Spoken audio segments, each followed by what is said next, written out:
tonight I called Mr. Cliff Gardner with what I thought was going to be a quick question. Turns out there's not a simple answer, and most people will be shocked to hear what he's found out by studying the federal jurisdiction question in depth for 30 years. He's been asked by Larry Klayman and Joel Hansen, who's representing Cliven Bundy, to write a brief on this vital topic. This phone call was just too important not to record.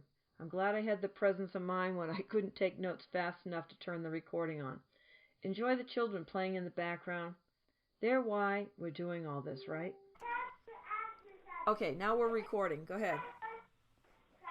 Okay, the disclaimer clause that was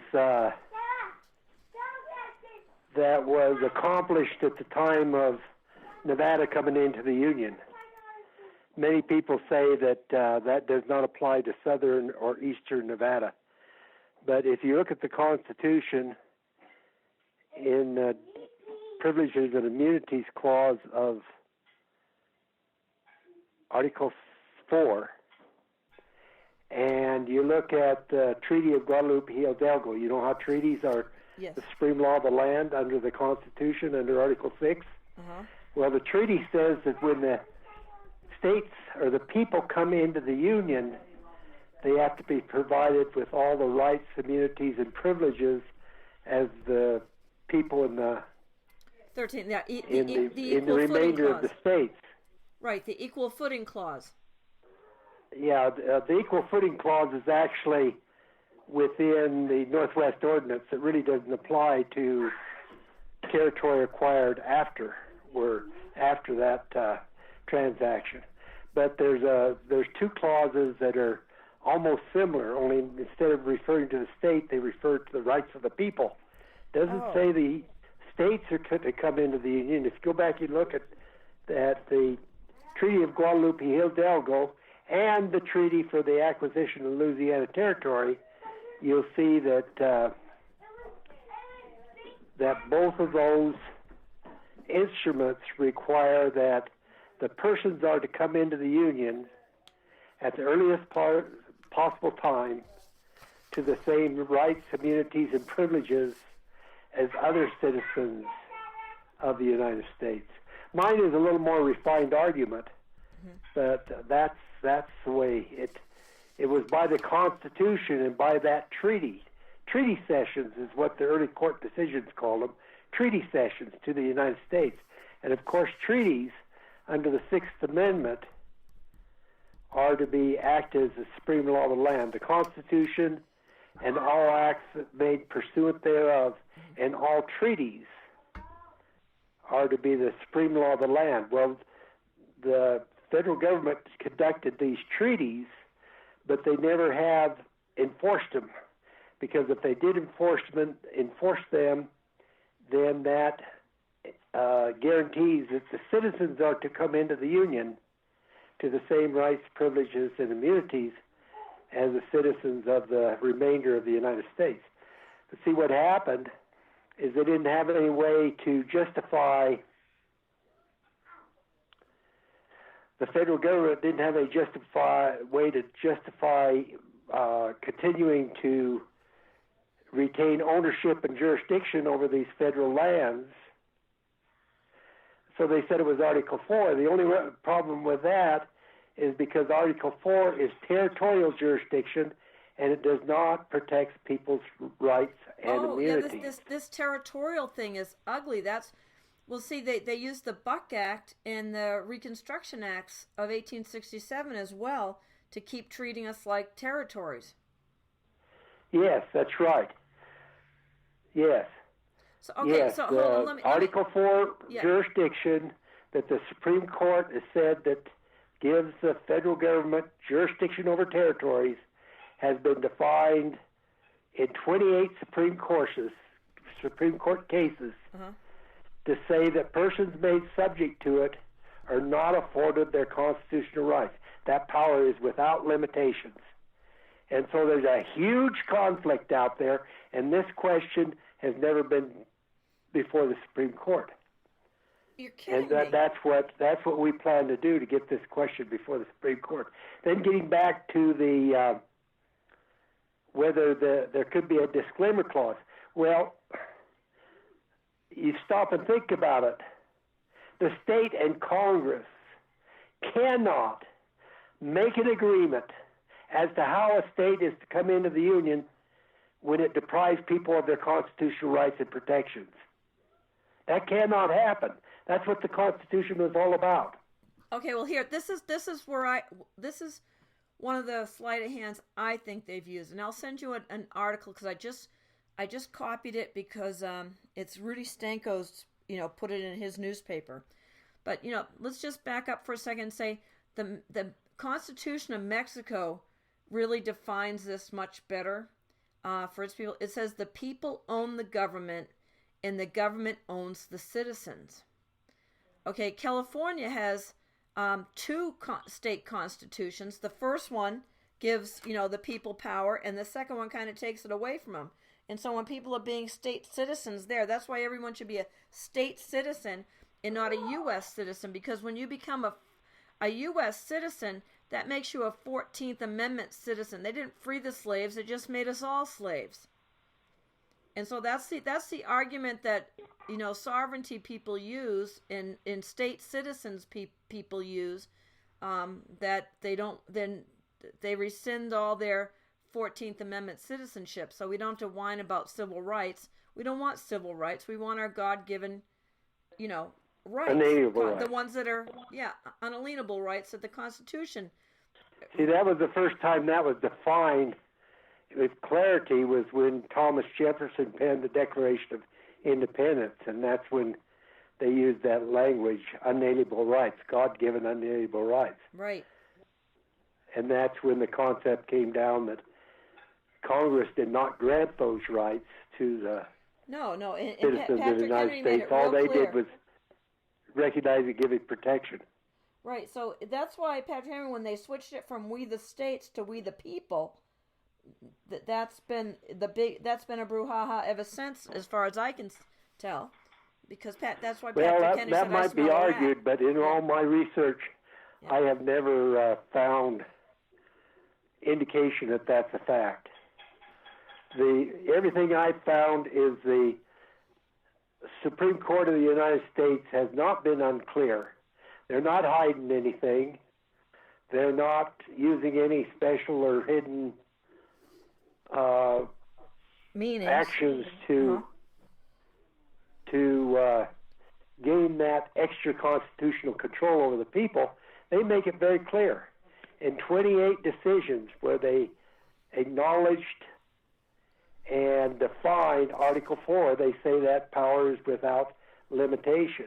And in their court cases, in one instance with regards to Guam, they said that people are not afforded their right to a trial by jury. And in two cases in Utah, when Utah was a territory, and it was the objective of Congress and the people of the Eastern Seaboard to suppress the LDS people so that they would not create a state of Deseret. Yes. In one instance, the territorial government had recognized the people's right to vote, and Congress abolished that. It went to the Supreme Court, and they said, under Article 4, people are not afforded, the power of Congress is out without limitation, and the people in those territories don't have a right to vote. And then 4 years later, the Congress abolished the charter of the LDS Church. They even confiscated the church's property. And that again went to the Supreme Court, and the Supreme Court said the same thing, that under that territorial jurisdiction, people are not afforded their constitutional rights and protections. That power is without limitations. So the Supreme Court is not unclear about how they act extra constitutionally out here in the western United States. They've made it very, very clear. And so when I brought my first three cases into federal district court, I had a lot of people that were advising me in such regard as they said that the power of the court was pursuant to the gold fringe flag standing in the corner of the courtroom. Others said that if you got within the fence of the court, right, you then were they had on board their jurisdiction. ship. You had, right. And so I did a considerable amount of research at that time, going into law libraries, months going into law libraries, and pursuing those theories. I found no support for them. But then I came to realize, and the attorneys I was using, at that time I was using Glade Hall, Reno, Nevada, and then later Joel Hansen of Nevada, or of Las Vegas, is the two attorneys, and then I went pro se the last time. Yeah. But when I was using those people, then we started figuring out that, yeah, the court has said all these times that this power is plenary, without limitation, and does not afford people their constitutional rights. So it's not a big mystery. It's not a big mystery. The Supreme Court itself, the only thing we have to do, and that's what I'm pushing for at this point, is that we clearly articulate those arguments in these arguments that are going to be coming forward with Cliven and Ammon and Davey and Ryan and whoever. We're going to try to articulate these arguments in a different way, and we're even considering bringing a civil rights action, because if you stop and think about it, if the state has a responsibility under the Constitution. When they created the division of power between the federal and the state government, the founders in their discussions said that they thought they were creating a balance where each sphere would be jealous and protect the rights of the people. Well, that hasn't happened. The state of Nevada has acquiesced as much as the federal government has overstepped. And right now it looks like we need to bring a civil rights action against both the state and the federal government for circumventing the rights of the people, the unalienable rights of the people. Okay. So this is my argument, Patricia. Okay. And I've been working on this for 30 years, and I'm understanding it better all the time. Well, this good. Let me see if you get where I'm going. What my thing is. Well, you know that ugly section in the Nevada State Constitution, what that says that these lands will forever be, owned by the federal government. That part I forget. Article 1.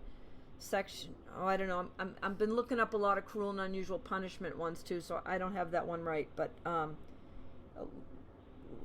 you know which one I'm referring to. Yeah, under the Eighth Amendment, we have a right to be not treated with cruel and unusual punishment. I'm working on a class action for the men in Pahrump and stuff. So that's different. Let me just gather my thoughts. But they say when it's a territory and all that, forever been given up for forever, while it's a territory, but all that changes at statehood. Do you agree? Well, the way I would explain it, for me to fully understand it, I had to go back and read all of the history, all of the Supreme Court decisions, beginning back at the time of the constitutional period that the Constitution was adopted. And the way it is explained in the Supreme Court decisions, which present great history, the way it is explained there was that when the 13 colonies went to war against England and then won their independence, for the first time in the treaty, the cession treaty from the King George to the colonists, was not to the colonies, it was to the people. That was the first time. So they were considered the sovereigns. Yes. But anyway, these 13 colonies formed the Continental Congress.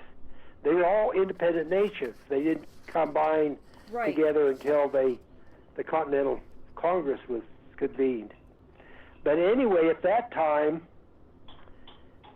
mostly New York and Virginia were claiming what was then called the Northwest Territory. That was land that was recognized as being belonging to the colonies, but they were not part of those colonies that then became states. And that was the area that lay mostly between the Ohio River and the Mississippi River. And it was called the Northwest Territory. Well, there was two controversies going, because there was conflict on the claims. States, different colonies were overlapping in their claims.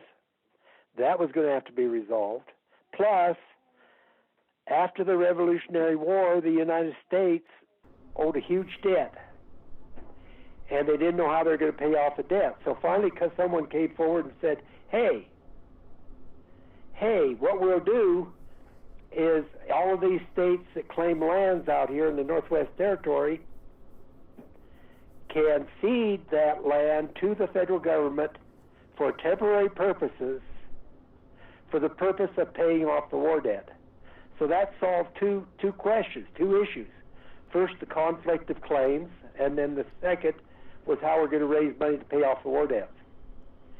And then the cases, and then when they wrote the Northwest Ordinance, which was conducted just about a couple of months before the adoption of the Constitution itself. And that's where the equal footing doctrine was incorporated in the language, because the jealousies of the settlers at that time, the jealousies of pilgrims or settlers in New England, was that they were scared to death that the federal government would ever have authority to suppress their rights. So they added into that the equal footing doctrine. But since then, in the Pollard v. Hagan case, which is probably the most important Supreme Court decision that's ever come down defining how all this was to come about, it talked about the land that became Alabama. Alabama was carved out of a chunk of ground south, almost to Florida, in land that had been previously claimed by Georgia, Alabama, but Alabama was made up of two different kinds of territory. It was Northwest Territory, and then the southern portion of it was made up of Florida Territory. Florida, the Spanish had ceded Florida to the United States by then. So this new state was being carved out of these two kinds of territory. And in the Pollard case, the decision explained very carefully that the land coming from, that was part of the Northwest Territory, was by that cession from those original states. The other one was by treaty. The other part of it was by treaty cession. So the Northwest Territory, yes, there was agreement that that land would be held by the federal government for disposal for paying off war debt. But the later acquired territories under the Treaty for the Acquisition of Florida, for the Louisiana Purchase Territory, and then for the territory acquired under the Treaty of Guadalupe Hidalgo, that was different cessions. And those cessions, those treaties, do not call for the federal government to hold that land temporarily for disposal. It was supposed to pass to the states upon statehood.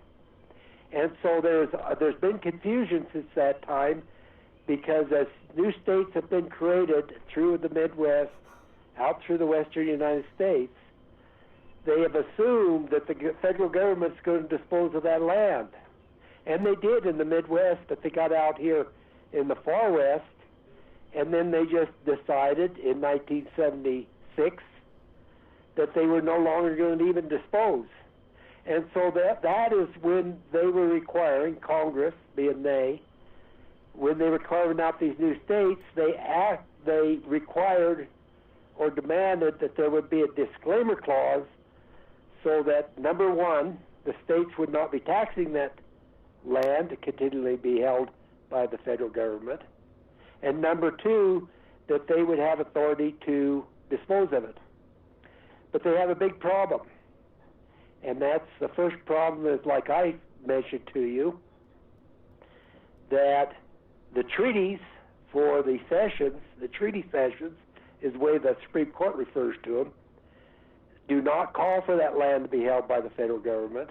And the second issue is that in the Pollard case, and ever since then in 9 different Supreme Court decisions, they've always ruled that the submerged lands below navigable rivers and the tide lands along the coast pass to the state upon statehood, but they never have explained, well, if those lands pass to the state, why not the uplands, the dry lands? They cannot argue because there's no reason for that, and the treaties do not call for it. There's another argument, too, that has never been brought before the court, and we plan to bring it. But in the determinations, the discussions at the time that they were adopting the Constitution, when they were providing for, under Article 1, they were providing for that 10-mile square, the District of Columbia, right, where the federal government would have full and exclusive authority. And they said, and then they could have lands within the admitted states by consent of the legislatures, by purchase and consent of the legislatures, for forts, arsenals, dockyards, and other needful buildings. right. The language was very clear. Yes, And during those discussions, Cliff, can I interrupt you for a second? In the word is purchase. They have to purchase it because that's extremely different from acquire. Purchase means with money, and acquire can be with money or by some other means. yes. But anyway, purchase and consent. Okay, purchase and consent. Very good. Two different measures. It had to be by purchase and consent.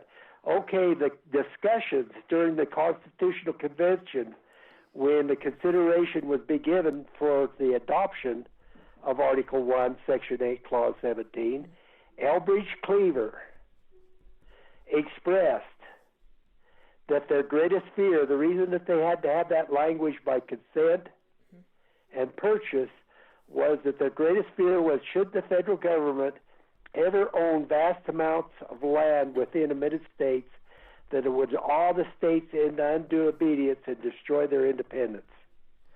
So nobody's ever argued that original intent before the Supreme Court. So really what happened, if you back up a little bit again and go to the early history of America, after the settlement was going on in the Northwest Territories, the people that were settling out there were conducting commerce on the Mississippi River. They were leasing ports in New Orleans. At that time, it was owned by, or claimed, the Louisiana Territory was claimed by the Spanish. And then Napoleon started doing his thing over there in Europe, and he defeated the Spain and gained control of the Louisiana Purchase Territory, and he closed the ports. And that was in 1803. The third president, Thomas Jefferson, third president of the United States, it was his term. He got a little political pressure that something had to be done, and he sent Monroe, his secretary, Interior Secretary, over to Europe to offer $5 billion to Napoleon to buy New Orleans. And when Monroe got over there, Napoleon says, I have no interest in that land over there.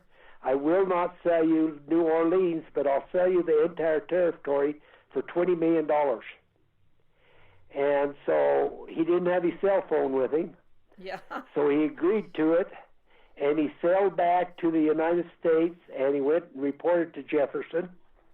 And Jefferson said, oh, I don't believe that authority was given by the Constitution for the acquisition of territory. And he said, we need to amend the Constitution. So he started drafting. Thomas Jefferson started drafting 2 amendments to the Constitution. Meanwhile, the question became before the Congress, and the Congress said, we think we acquired territory pursuant to the war powers. Yeah, okay. They're admitting to war so, powers and there. this is very important because it shows that it was not in the minds of the founders that Article 4 was to apply to territories, but that's how it came about. And then later on, Chief Justice Marshall, the first Supreme Court justice, there was a case came to him with regards to trade between the citizens of territories and the citizens of the United States.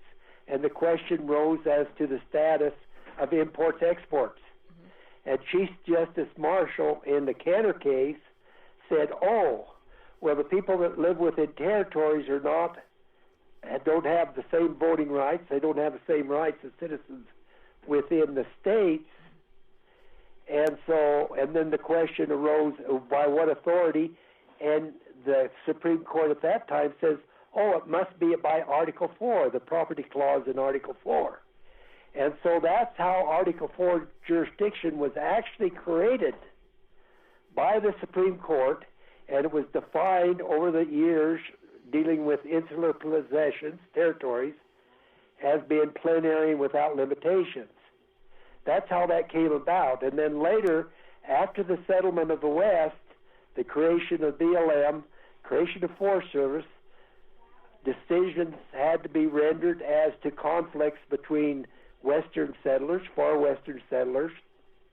And again, then the court was asked, what by authority does the federal government have to continue to hold territory following statehood? And the Supreme Court mistakenly said again, it's by Article 4. So see, what happened was there was a roundabout way. Now the court was recognizing 2 means by which the federal government could own land within states. First by Article 1, who was Chief and then Justice by Article then? 2. Who was Chief Justice by Cliff? Article 4. Who was Chief Justice? What's that? Who was the Chief Justice during those rulings? Well, the first one in the Cantor case was Chief Justice Marshall. Okay. But then up through the years, it was many different courts. And then when it came it was 1940 when the question came forward. Remember, the Taylor Grazing Act was passed in 1936. And it was in 1940 there was a case called the City of San Francisco versus the United States. And that was the first case where the Supreme Court said the authority for the federal government to continue to carry forward these lands. But at that time, they still thought it was for temporary purposes that the federal government was going to dispose of. And so he said it's by Article 4. And that is how it came about that now there's those precedences whereby the Supreme Court, recognized this authority within states as legitimate. And then you pass on up until it was 1976, then Congress passed FLPMA, the Federal Lands Management Policy Act, and that's where the clause in there said that it's going to be the policy of the United States to retain these lands. And so all that was an abridgment, but mostly the biggest question is that the people have been deprived of their unalienable rights. And we have several other questions, like that original intent, and the fact that under this Article 4 jurisdiction, the federal government says that under that Article 4 authority, the federal government acts both as a state and federal government. But in the New York case and in the Federalist Papers and 2 or 3 decisions between those 2 time frames, the Supreme Court has also said that the division of power between the state and the federal government, if it deprives the people of it, it is the very definition of tyranny. That was said in the New York case written by Sandra Day O'Connor. So we've got many places where the Supreme Court has contradicted itself. And one hand, they're saying that the lack of division of power is the very definition of tyranny. And on the other hand, they say when they act under pursuant to Article 4, the federal government acts both as a state and the federal government.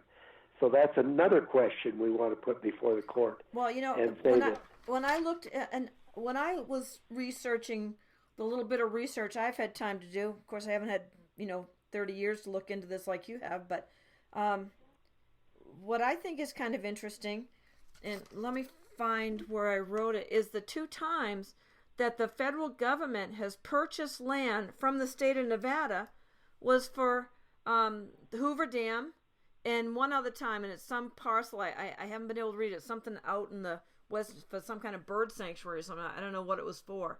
But those two times I think there's a little more than that. I think that there's a record at our state legislature that showed that they did come and after they created forest reserves, one time they created a administrative site there in White Pine County, and they purchased that land for the administrative site. And then for post offices, they have purchased some lands, but that only went up till in the 1940s. And I think they looked at that San Francisco case and they said, oh, well, we can do anything we want now. We've got the confirmed decision from the Supreme Court that they can now, federal government can now hold land under Article 4, and so we don't have to purchase anymore. But they were adhering to Article 4, like you say, or Article 1, Section 8, Clause 17, and did purchase some lands for a while. Well, I think that makes a pretty strong argument that they understood the truth of it. I do too. Yeah. I do too. I think we've got good arguments. See, back when they wrote the Public Lands Ownership Act in 1979, the state legislature adopted the Public Lands Ownership Act. The only argument that they were using at that time was the equal footing doctrine, which was never to apply anyway because it was only to apply to the Northwest Territory. But now we've developed all these other arguments. And that's what the other day I was down in Vegas and had opportunity at Cliven Bundy's last hearing to sit down with Larry Clayman and Joel Hansen. Uh-huh. And I presented these arguments to them, and then Larry Clayman assigned myself and Carol Bundy's niece, Celeste, he assigned us to write a brief regarding challenging jurisdiction. So I think what's going to come out of that, and I've been studying ever since I've come home, I think Celeste is going to write one argument and I'm going to write another argument a little different than that. And then we'll see what Joel Hansen and Larry Clayman, they'll have to supervise and approve and pick these arguments apart, I'm sure. Yeah. Okay. So let me ask you this. So since we're thinking about this, Nevada becomes a state October 31st, 1864.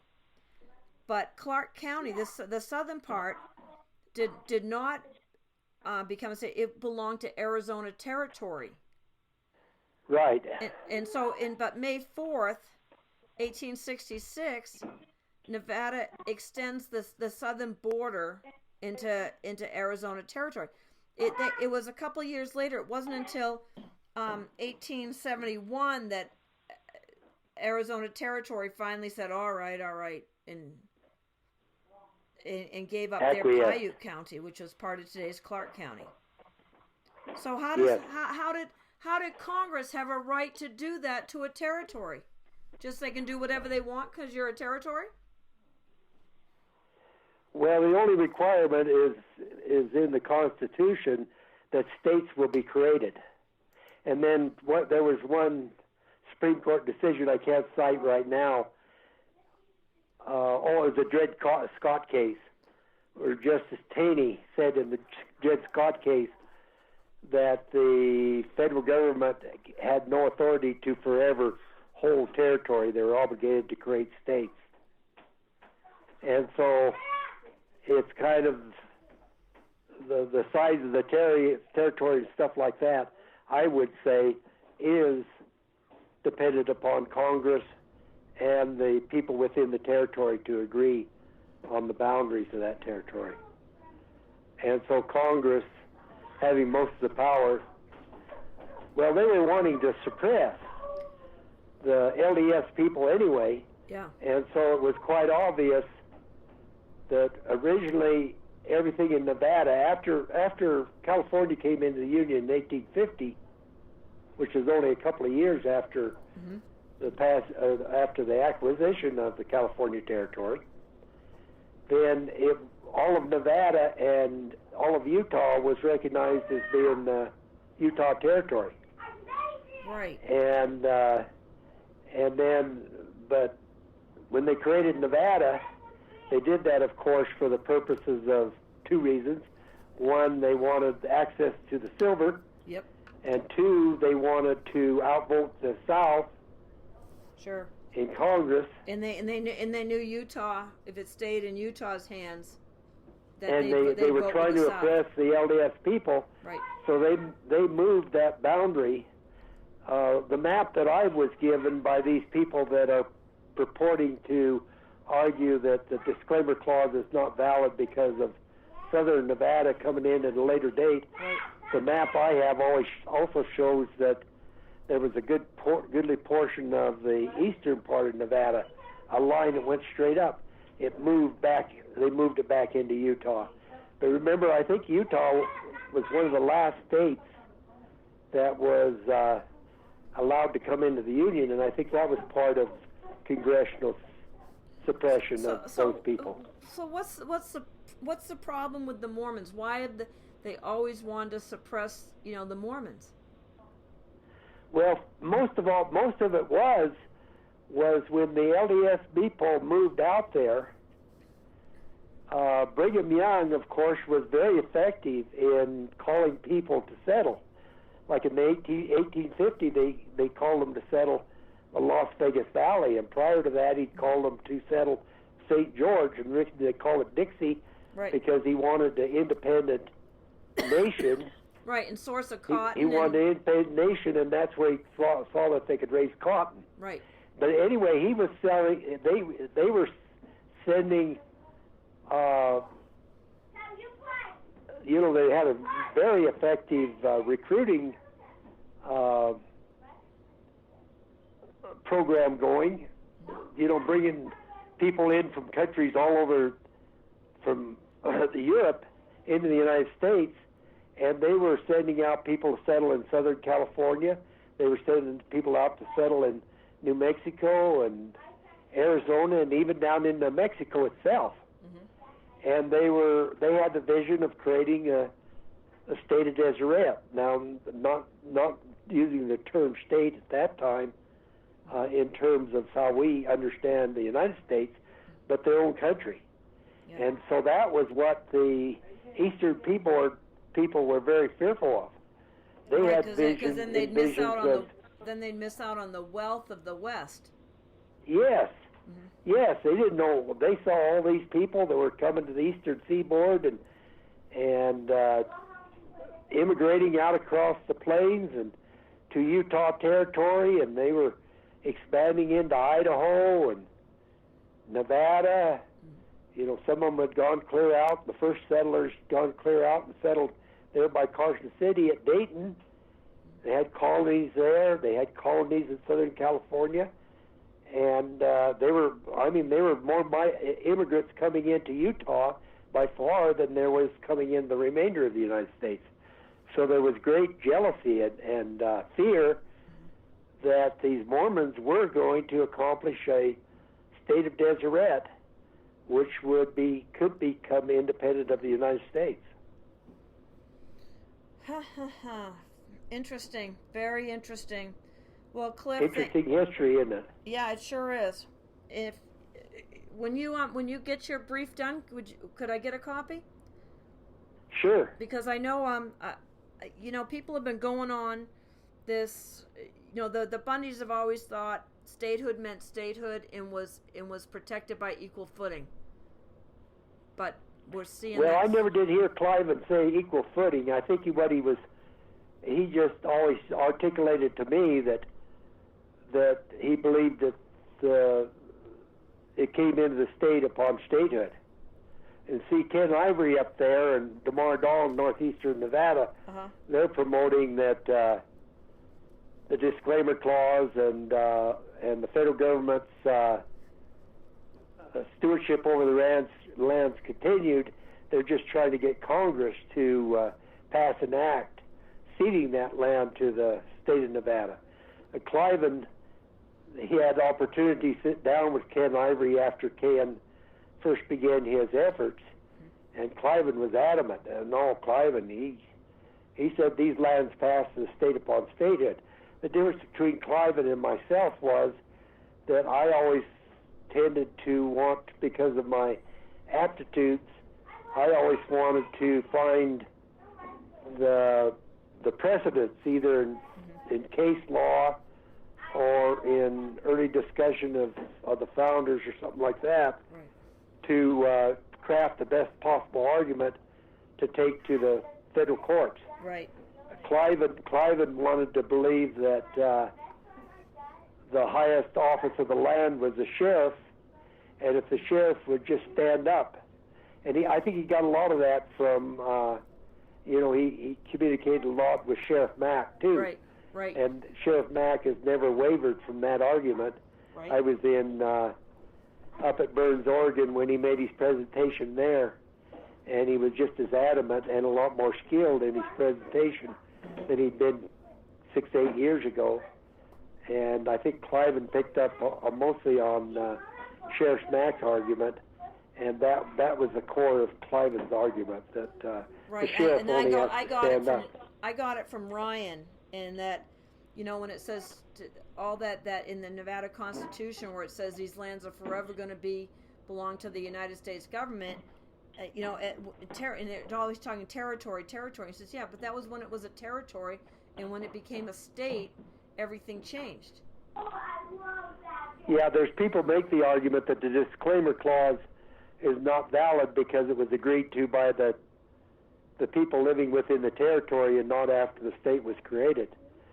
And the others just make the argument that the disclaimer clause was invalid, and some, like Ken Ivory and DeMar Dahl, say, it's valid, but they have an obligation, that Congress has an obligation to pass that land on so the majority of it comes under state ownership.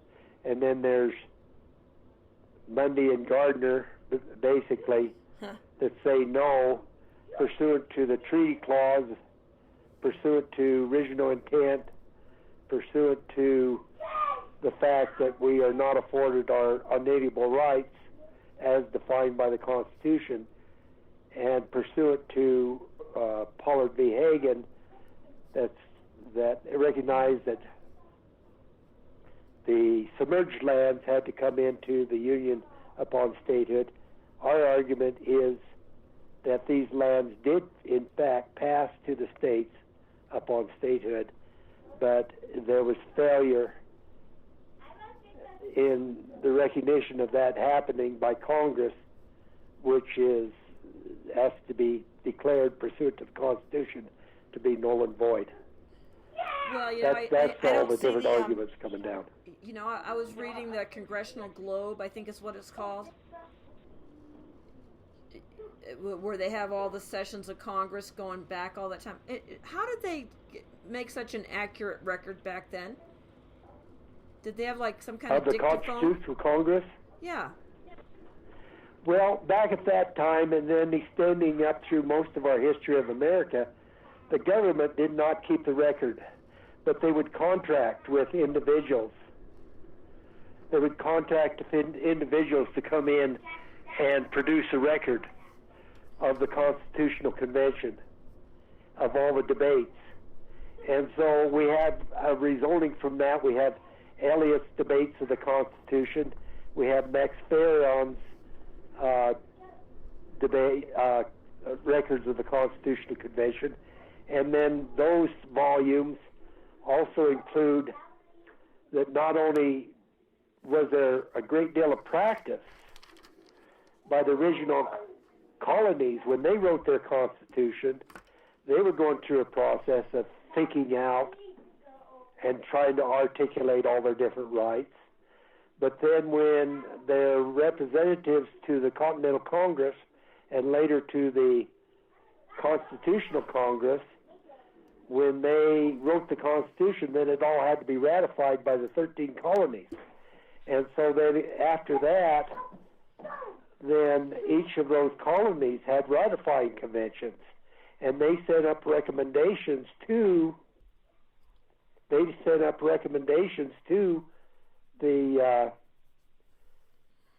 Convention for the Constitution.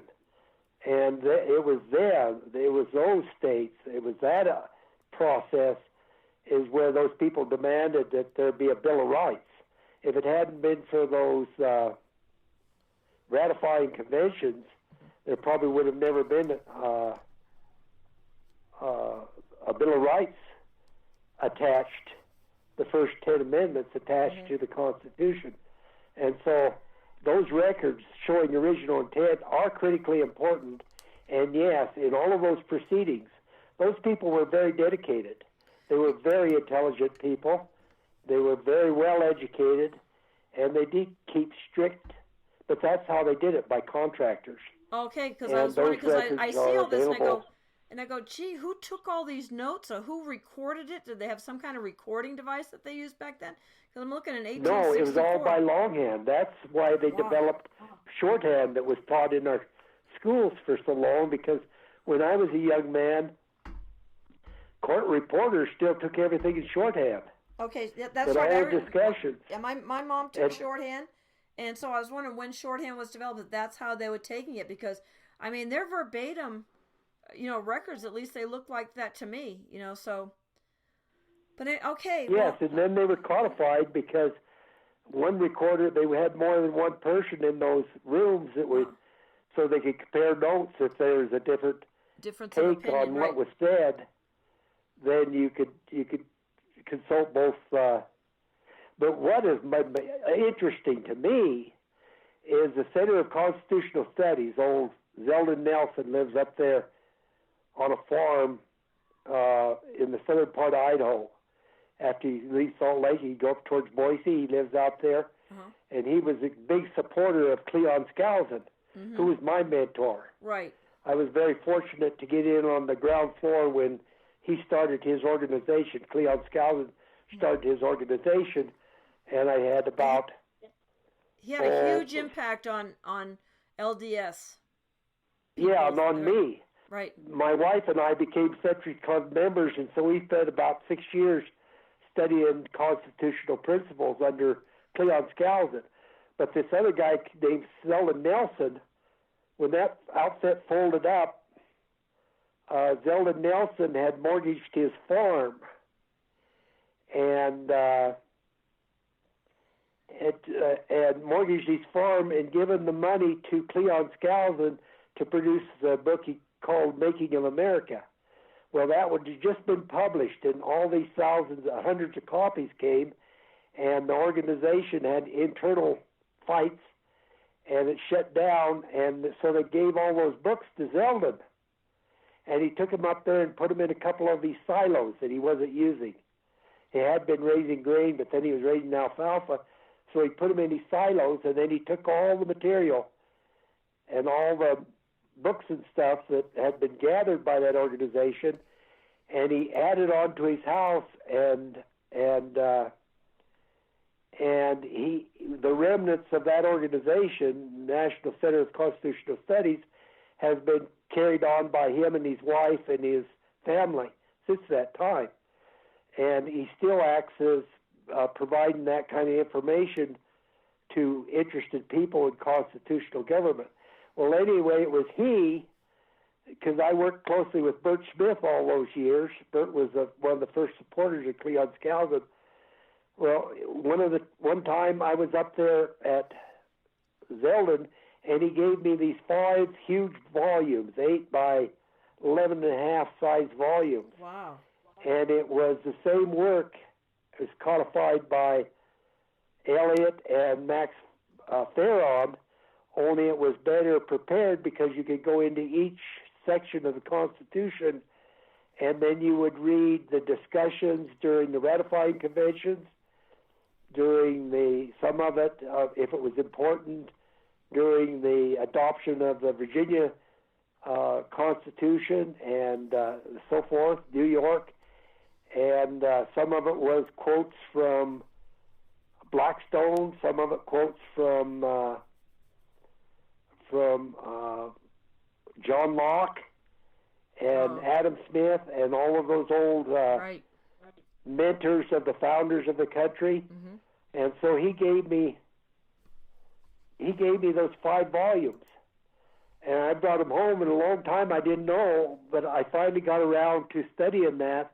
And I'm like you, I'm into that now, and boy, do I find that fascinating. But mostly I find what the most fascinating is in all of those dialogues, the very definition of a jury by those people was a jury of the peers, and they defined the peers as being those in the vicinage. And you look up in the first Webster's Dictionary, first edition of Noah Webster's Dictionary defines vicinage of being the neighborhood. Yeah. For trials, that the people that were to make up the jury, right, the to teacher, the conduct pastor, the trials were to be from the immediate neighborhood where the people understood even the personalities right, and the customs and cultures. right, And I became understand that when the founders envisioned free government in the West, that as an example with Cliven, those should have been small counties, like in the eastern part of the seaboard.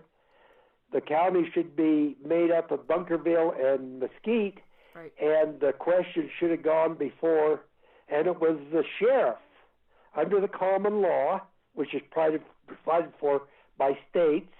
You won't find the word sheriff in the Constitution, but you find that it divides the division of power, and the states were supposed to act pursuant to the common law, which was the court decisions, basically, mm-hmm. that provided for how you define due process and so forth, and that they envisioned that the federal government only had authority over foreign affairs, commerce, etc., and all questions of property and local civil actions and so forth, supposed to be at the local level, and the juries were to be made up in the local vicinity, and it is all conducted and overseen by the local sheriff, elected by the local people.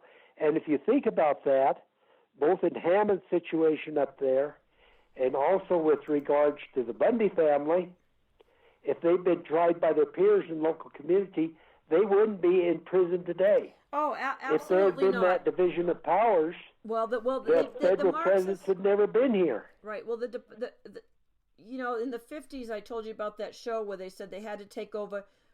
When a totalitarian regime wants to take over, they have to get control of the Department of Justice first. And the man said, oh, yes, the Department of Justice, and then they need to control the police because they need to be able to control the interior. So that's one of the things we're facing. So, Cliff, I've got to go make some copies before the UPS store closes. But thank you so much. This has been a real education, and I will. Well, I appreciate the opportunity for me to give my slant. Yeah, well, no, I'd love it, and maybe we can do this again Thursday night, or maybe I can just play this recording. But maybe you can break it down. And I know it's hard to break it down into simpler terms when people have to understand. So Northwest Territories did not include the West, right? No, the Northwest Territories, very clear, was just the Ohio lands claimed out to the Mississippi River at the time of the conclusion of the American Revolution. Okay, interesting, very interesting. Yeah, I think the Civil War, all this chicanery went on during the Civil War. I'm shocked when I read these the Congressional Globe and see the debates and stuff that were going on in Congress. I mean, they're just as criminal. They were just as criminal then as they are now. They were just better spoken. Yes. I know, terrible. Politics. Poly means many. Ticks means blood-sucking creatures. Yes. Oh man. All right, I've got to run. Thank you so much, and I'll be talking with you again. Maybe if you have Thursday night open, let's talk about this some more. Let's see. I got something going Thursday. Okay. Yeah, I got a meeting in Elko Thursday. Okay. All right, we'll do it another time. This needs to come out, and so if you want to play this tape, that'll be all right. Yeah. Well, the thing is, like the last time the Bundys tried to go to the Supreme Court, their friends of the court evaporated on them. So is this going to be a big enough case to get them to the Supreme Court this time? I think that's the biggest question. And then if you get to the Supreme, I think that's the biggest question, because I did present cert trying to get the Supreme Court when I was involved. Mm-hmm. And during that process, I got an education. Yeah. First, I learned that I think they were hearing about 200 cases a year. And then here about 10 or 15 years ago, the Supreme Court justices said, we've got to make appearances, and we've got to do this, and we've got to do that. So they cut their caseload in half. Wow. And at the same time, the population of the United States and conflicts have been growing and growing and growing, and they still only have the 9 justices. Yeah. And they've taken them over quite handily as well. I mean, so if you and I have kind of witnessed, I think when I figured it out mathematically, it was less than 2% of 2% of 1% of all the certs that are entered or being heard. So they have to be highly political. So what you're doing, Patricia, is just every bit as important, in my view, as bringing the right arguments before the court, because even if the court was not hearing such a small margin of the cases that are being presented to them each year, we know now that they are becoming very political, not only in their decisions but in the cases that are being heard. It's very political. So the more we can get this to be a high-profile case in front of the American people, the better off we're going to be. Okay, I've been thinking about discontinuing my show because I need to do other work, but all right, I'll keep at it for a while here. Oh, Cliff! Okay. What a thing these men are facing. I mean, gosh! They are dealing with it's a Bolshevik scenario that we've got going here. And people do not realize that this is the question. This is whether America will continue as a free and prosperous nation, and we will be a free people or not. That's how big this Clive and Bundy issue is. I totally agree. It is a watershed issue, and it couldn't be any bigger. And the fact that you better play this tape on Thursday or sometime when you have a chance. Okay, I will. I sure will. Okay, I'll play it. I got to check and make sure the audio is good on it so people can hear. Okay, very good, Cliff. Hey, always great talking with you. Man, you are such an education every time. Professor, thank you. Thank you. Thank you for all you're doing. Bye. All right, bye-bye.